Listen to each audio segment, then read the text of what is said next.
Okay, greetings, brothers and sisters. So I made this voiceover for my normal YouTube channel videos, but I'm also putting it in the Journey series, and it's kind of a unique perspective, at least unique from what I present. I haven't heard anybody else talk about this the way I talk about it here. And so I'm going to put this up on both my backup channel and the Gratefullness meditation channels. So without further ado, here it is. Okay, greetings, brothers and sisters. Today is Saturday, September 28th, and I'm probably going to let this video out for the public on the 30th, which will be Monday. I'm not sure. I think so. Yeah, that's it. I just made a video public, so I'm a little bit ahead of the game here, which is good. And so I wanted to talk about my relationship with my soul. Now, first of all, if you say to anybody or most people that believe in a soul, right? If you don't believe in a soul, this doesn't apply. But most people believe in a soul. And if you said to them, what's the relationship with your soul? They wouldn't know what the F you're talking about. They wouldn't really be able to come up with an answer. They might say some BS thing just to, not sound like they don't have any answer to it. Because they'll probably think, well, I should have some relationship with my soul. But they don't. They're not working on it. Religious people, people who claim to love God, who believe that they have a soul, and they're not doing anything to cultivate any sort of relationship, which seems odd, right? If you believe that you have a soul, a part of you that is your true self that's manifesting your body and your ego and your physical, that's what a soul is, right? The soul manifests the subtle bodies that make up your material life, your physical life. But your soul is your actual life essence. It's without a soul, you don't have an existence, you die, right? Like if your soul leaves your body, I mean, not just during sleep or something, but if your soul just said, F it, I'm done with this body, you would be dead. Like you would cease to think or any of these things, right? So it's kind of an important thing, right? I mean, if you understand the definition of the soul, the discovery of the soul came in ancient India, and it was called the Atman. Like people think about the various religions that talk about having a soul, various belief systems. But in terms of modern day humanity, if you think about various concepts and inventions and, where was the wheel first invented? Was it invented in various places simultaneously, right? Like was there people all across the globe that all of a sudden realized, well, we need something to we saw a wheel and we saw a rock rolling down the hill, and you had an idea to make something that they could use like that to easily push things, right? Like fire. Human beings at some point started using fire. When was that? And when was the first time that people used fire? When did they get that inspiration? And so in terms of knowledge of the soul, it came from ancient India, the Atman, and there's all this knowledge that comes with it that's been dumbed down. These dumbed down religions don't talk about, but the idea of these causal bodies, right? These manus, the mind, and there's these various other subtle bodies that create your ego and create your, who you are as a person, right?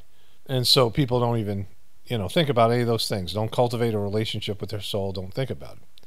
There's some reasons for it, and I'll get into that in a moment. But in terms of my relationship with my soul and the divinity within me, I talk about this all the time. God is within you. You have a soul. God is everything. God is, the subtle. That God is the catalyst for all creation. And so, in terms of my relationship with that part of myself, the soul within, the self, it is a relationship where I'm aware of my ego being flawed, my ego being the dum-dum, right? My ego being the lesser. The ego is the pupil, and the soul is the teacher. The soul will never be wrong because it's, it doesn't have a choice. It's limited. Your ego isn't limited. Your ego is, you can be so many different things, including, making bad decisions, which your soul can't do. Right? Your soul will only make the decisions that divinity that support your divine path, your spiritual path, and the divine laws and the divine principles. And so I'm aware of that relationship where my ego is flawed and is often wrong or potentially wrong, and the soul can provide me with the right information, the right attitudes, the right everything. That my ego oftentimes is not going to want to hear what my soul has to say.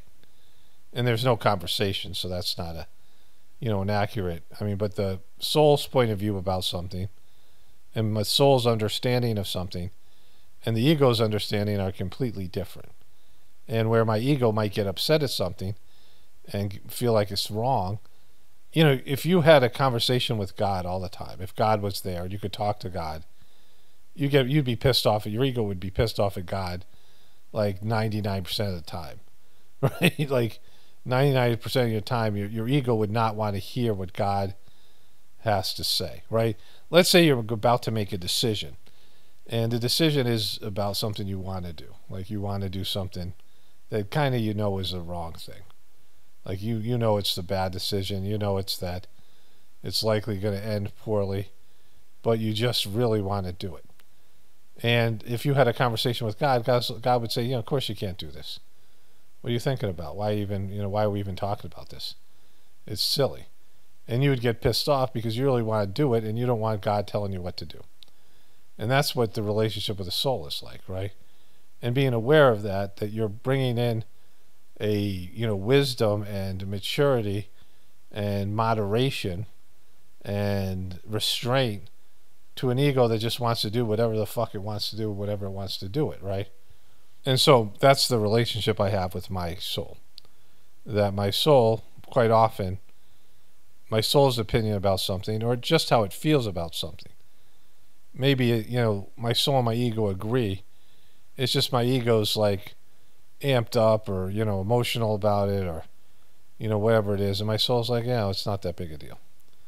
Why are you so upset, right? Why are you upset by this? It's a calming presence. And so having a relationship with the soul is imperative and should be something everybody does because, it's not just grounding, and grounding is a bad word because grounding implies heaviness, but it brings in, sort of a sense of balance and maturity and, calms everything down and, makes everything, big picture is everything, right? So something else I want to say about this is that it's your ego and your soul don't speak the same language. They don't communicate the same way. There's no language. Your soul doesn't have a language. And so having a conversation with your soul and relating to your soul on that level is not, people channel and that's great and that's, whatever that is. But, in reality, it's, your soul communicates through feeling. Your soul will indicate through your heart and through your, more often love than anything else, but I guess compassion. But you'll just have a sense of what your soul feels about something. Like if you're having a relationship with your soul, like when you have pets, when you have animals, you have a way of communicating with them. Sometimes the communication level is difficult because they don't have the conceptual ability that you have. Like my dog's much easier to communicate with than any other real animal. Your dogs just have a sense what you want from them, and there's pretty good lines of communication. They understand whatever it is. I read somewhere where dogs really don't understand words, but they certainly understand tone. And they watch you and they read you and they have a sense of you, right? Now, with the chickens that we have, like I know when the chickens are upset. I know when the chickens are hungry. I know when the chickens want something from me, which is almost always just food. I know when they're upset. You can tell when they're upset, right? Like my wife and I had to apply some, they had these mites on their legs, and my wife, did some research and she found this cream for them. And we would go in there at night when they're on the roost, when it's easiest to catch them, and I'd grab the chickens, and they would spaz out, right? And I'm like, well, they're upset, right? They're scared, these things. If you pick up a toad and it pees on you, or it puffs out, like it gets all puffy, it's scared. It thinks you're going to eat it, right? Something like that. And so, various animals, simplistic animals, and then more sophisticated animals have ways of communicating to you without sharing a language. You can read body language, you just have a sense of them.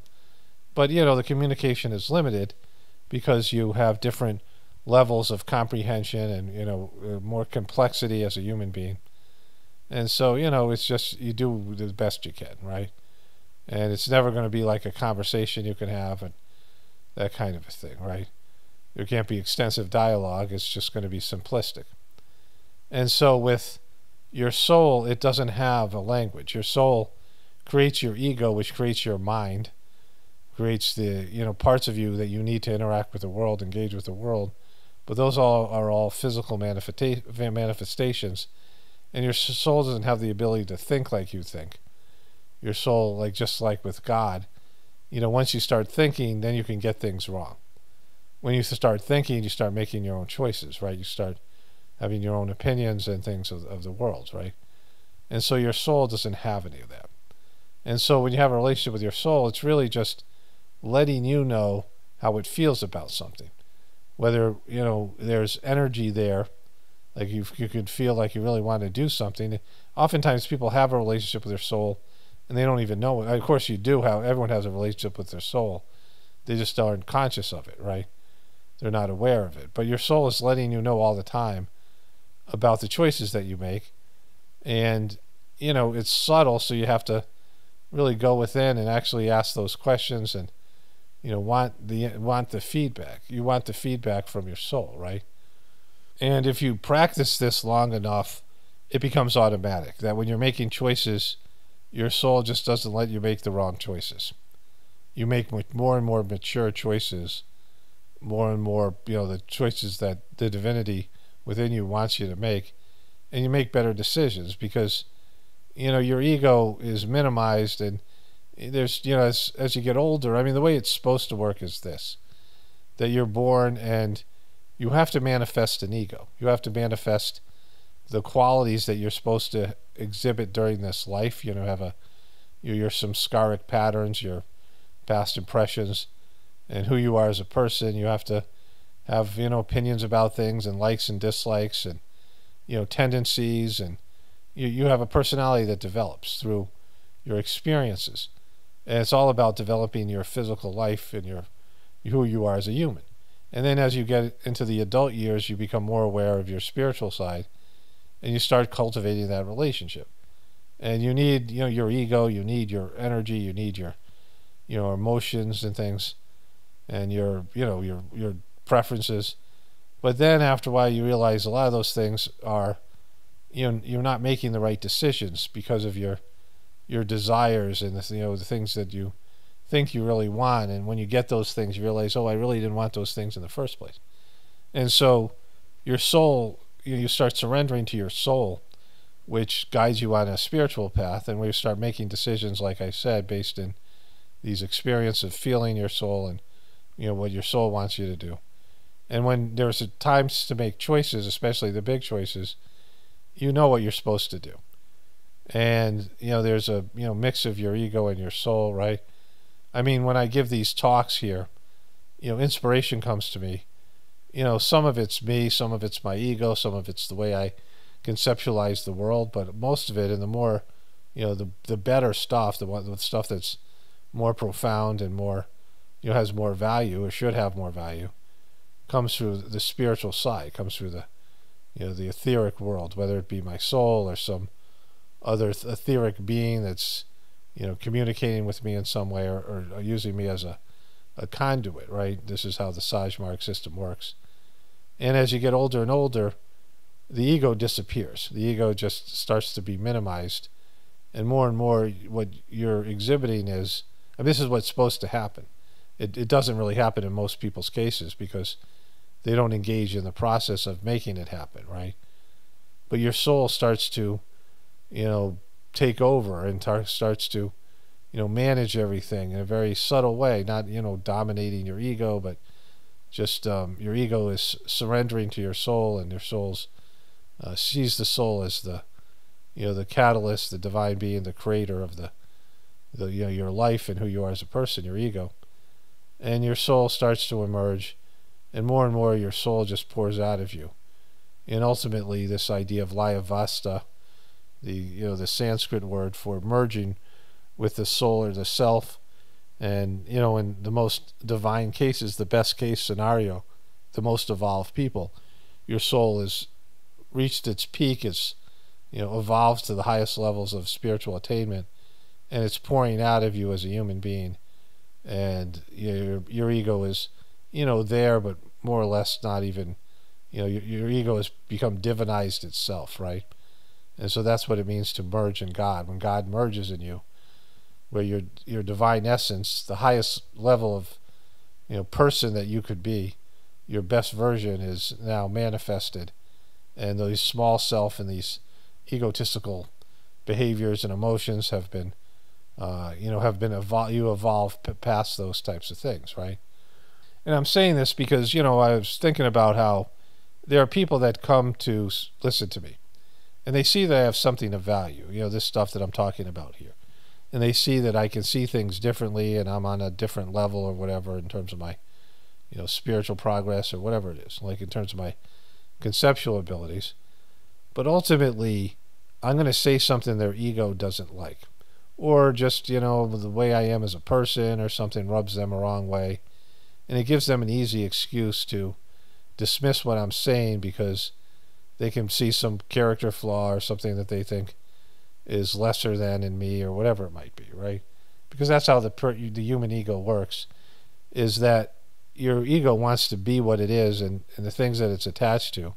Like, let's say somebody comes here and they love everything I say and they find me insightful, and they just, they see that I get it, that I, crack the code to whatever extent, in terms of these truther these truther things that I do.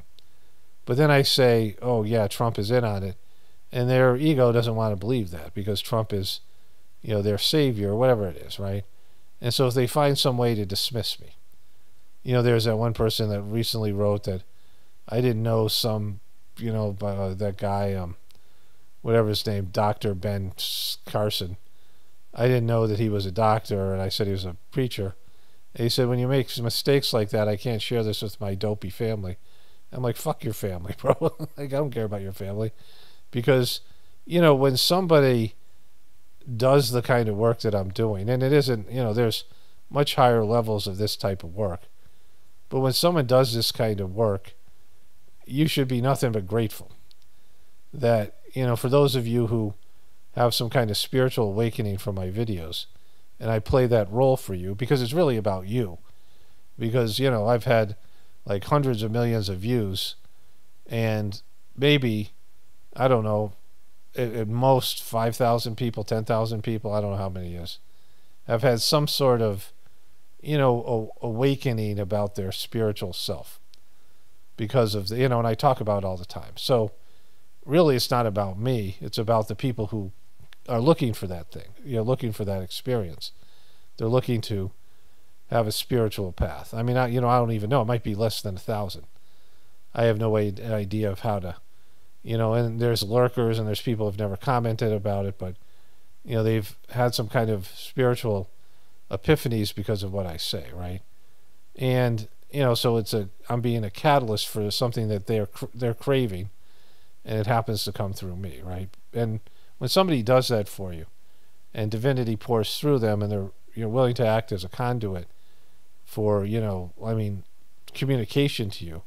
Like, there could be things in my videos that are specific to one person that I'm completely unaware of. Like, I might not even know this person's watching. They might not even be a presence. They don't comment. They don't. So, I have no idea that this person even exists. And yet the divinity within me was, is talking to the divinity within them, right? Or the divinity within them is using, my, whatever, my willingness to be a conduit for their, for their benefit. So you're lucky that someone's willing to do that for you because you're not able to do it for yourself, right? At least at this particular time. Like, hopefully you can learn to kind of do that for yourself, and you don't need that. Or at least, the relationship's there with your soul. We all need sometimes external catalysts, right? And, my attitude, because I had to go through this myself, is fuck your ego. I don't care about your ego. Like, if your ego gets, butthurt, or your ego is finding a way to dismiss me or whatever, then you're supposed to fight it off. Like, you need to control your ego, bro. That's on you. If you can't control your ego, that's not my fucking problem. And it doesn't matter what I do, because If you don't learn to control your ego, you're not going to have a spiritual life. If you're going to let your ego dominate your existence and run away from truth, I mean, that's for all the stuff that I put here. Like, that's on you. That's why I mock people in the comments. When I'm mocking people in the comments, it's because they're letting their ego dominate their existence and not accept something that's good for them. Whether it comes through me or somebody else, it's going to be the same thing. They're always going to fail. They're always going to come up short because they're allowing their ego to dominate their existence, right? And so I thought of an example of this. So years ago, I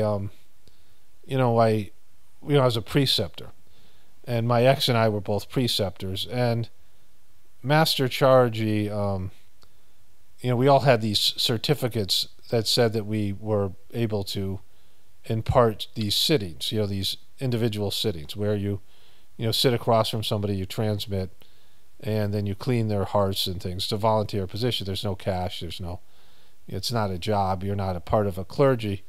You're just doing something that was done for you, right? Because I received all these individual sittings. And people who do this system inevitably want to be preceptors. I kind of want to be a preceptor. Like, I saw it as a evolutionary kind of thing, but I also was sort of anxious about the commitment. I'm more of a kid-like person, and I don't like to take responsibility. I'm not good at these type of things. And so, I had mixed feelings about it. But after about 2 years of doing the meditation, I became a preceptor. I was pretty happy about it, but it was stressful. And, I wanted to learn and develop this craft and do a good job and be of service. And, it was going to help me on my evolutionary spiritual path. And then after some period of time, maybe 3-4 years, Master Charji asked a bunch of people to turn in their preceptor certificates and put us all on probation. And didn't give specific reasons to any person, right? And I kind of felt upset about it. I didn't feel it was justified, as whatever. Like, I was, it bummed me out. And now it wouldn't be a bum me out, and I'm going to describe why. Because back then, I hadn't been through all the things I've been through, and such things would bother me, and they don't now. And so let me explain the rest of the story here, and it'll be obvious what happened. And so, in terms of the changes internally to my, my perception and my ego, right? And so, after a couple of years, we never got our preceptor certificates back, but we were never told that we were, on. In fact, I talked to some guy, and he said there's no problem. Some guy who was the secretary of the mission. And he said that you'll just get it back. Don't worry about it. It's just, whatever. And so I took that as like the guy knew what the fuck he was talking about. I know he clearly didn't.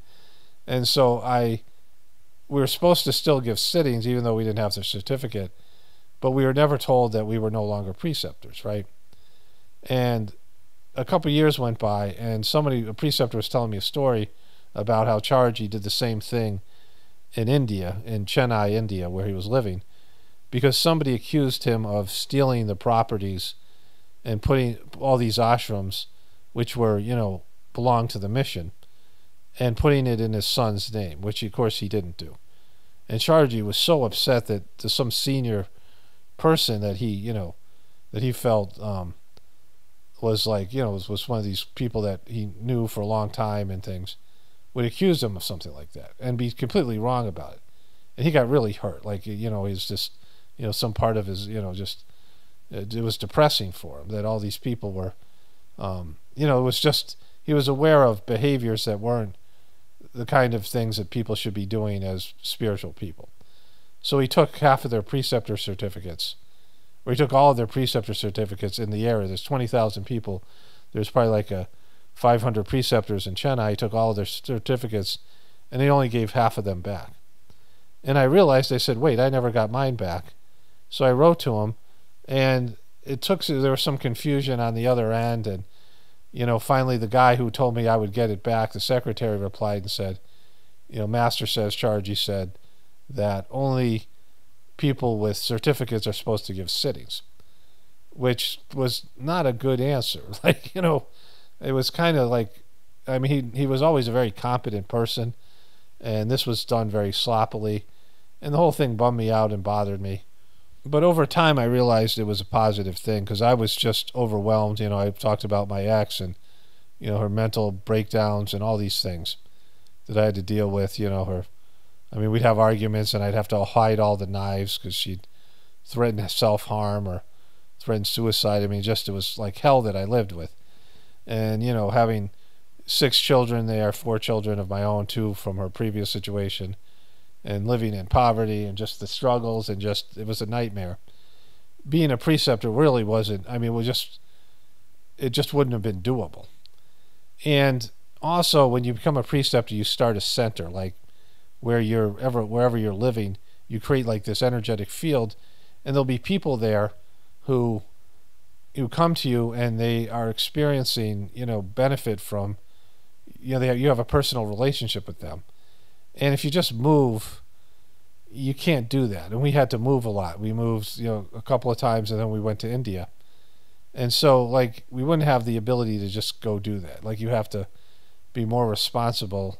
At least you have to make sure that someone else has made a preceptor in that center. And the other thing is, like, as my YouTube took off, my YouTube channel, I wasn't feeling stressed about, you know, being a person with a position in the Sajmark system. And I could be more myself and not, you know, swear, for example, or do some of the things that I'm doing. Because I wasn't, you know, I wasn't a person they'd be like, oh, look at this preceptor that's swearing. And, you know, other people would come in and say, oh, you're not supposed to behave this way. It would be like ways that, you know, you're a preceptor, you're not supposed to be this way. It would just suck, right? And so it gave me some freedom. And so there's lots of reasons why it ended up being a great thing. Like you know, I couldn't have maintained you know, the work I was doing as a preceptor and done all the things I needed to do. And so whatever reason Charji, you know, took my preceptor certificate, whatever his reason was for it, his, you know, whatever reason he did it. And he also, when he wrote back, he said, you know, I have to, you know, it's not like I just do these things on my own. I have to answer to, you know, basically his master and, you know, his soul.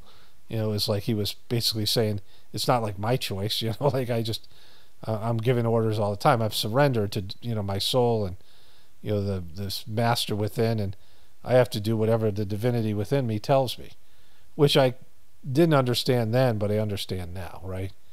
That when you become a spiritual person, you don't have a choice to do the wrong thing. Like, you're given orders and you know, and it sucks for your ego, but you have to just, you know, knuckle under and just accept it as being what's best, and that your soul knows more. And as I've gotten older, that same experience wouldn't happen, you know, because I just don't care about it, like any of it. Like, it just doesn't matter. I just let things, you know, play their natural course, and I just don't get upset about them because they're, you know, they're just not important. And, you know, it's taken me time to understand that, right? And that's allowed me a freedom to just say whatever comes through me. And I know it's going to hurt your egos. I know that, you know, certain belief systems are going to be offended. You know, when you talk about Christianity, I know that people who are, you know, I mean, some Christians won't care because they kind of, you know that I'm right, or whatever. They, you know, they can live with the idea that, you know, what I'm saying could have some merit to it, right? But there'll be some Christians who'll be upset about it because of their indoctrination. But I'm able to say it because I don't care about your egos. Like, you know, your ego means nothing to me, right? Other people's egos, because, you know, mine doesn't mean anything to me, right? It's something that, you know, your ego has to eventually learn that its emotional reactions and its desire-based attitude towards the world is warped, and, you know, the lens in which you see the world and your personal prejudices and your personal, you know, opinions about things are not the truth. Your ego warps the truth, and everybody's ego does that. And so until your ego gets purified and you minimize your ego, you're always going to see the world the way, you know, in some distorted way. And, you know, that's not my problem. That's your problem, right? So if, you know, if you're here because you know, you see that I have some value in what I say, well, then this is what that's about, right? It's, you know, eventually, I mean, if I'm doing my job correctly, I'm going to say something that your distorted ego's view is not going to like. And because, truth would be pouring through me because I'm letting it pour through me. There are things that I don't fully agree with or, aren't my preferences that I say here. I believe them because it comes through a spiritual teaching. But my ego doesn't necessarily like them or wouldn't like it to be that way. And, the civilization collapsing. My ego doesn't like that. I don't like that. That's not, something that's a real bummer, right? It means, a lot of change, your ego doesn't want to change, and that kind of change, and, lifestyles, you get older, you have your preferences and things. And, it's difficult to give up so many things that are just habitual and, not just comforts, but just, routine and things. It's hard to change like your diet wholesale or change the way that you do things, right? I mean, that kind of change isn't easy when you're younger, but certainly as you get older, it's harder and harder. But I've accepted it. I've accepted that, everything, the information's overwhelming, that the system sucks, and when it collapses, it's a good thing. But my ego doesn't think so. My ego, I don't know how, it's going to be difficult for me and everybody else, and the older you are, the more so it is. But, that doesn't make it wrong. Just because your ego doesn't like something doesn't mean it's the wrong thing. And so just because you don't want something doesn't mean it's bad, right? Like, more often than not, medicine, it doesn't taste great. The things that make you healthy, the things that are, are divine in nature, aren't the things that you want, right? Aren't the things that are, sexy, and things that are, stimulating, and things that are, provocative. It's, God's subtle and pure and things like this, right? Accepting the things that are, that you don't appeal to your ego or don't pop or don't excite you are often the people who are like that, and the situations that you have in your life, the things that are like that, the wholesome things are so much better for you, nutritious things. But your ego wants something more. Your ego wants, it to be, some sort of, dressed up and, somehow more stimulating and more appealing or whatever. And so, that's what my channel is, and, people should understand that.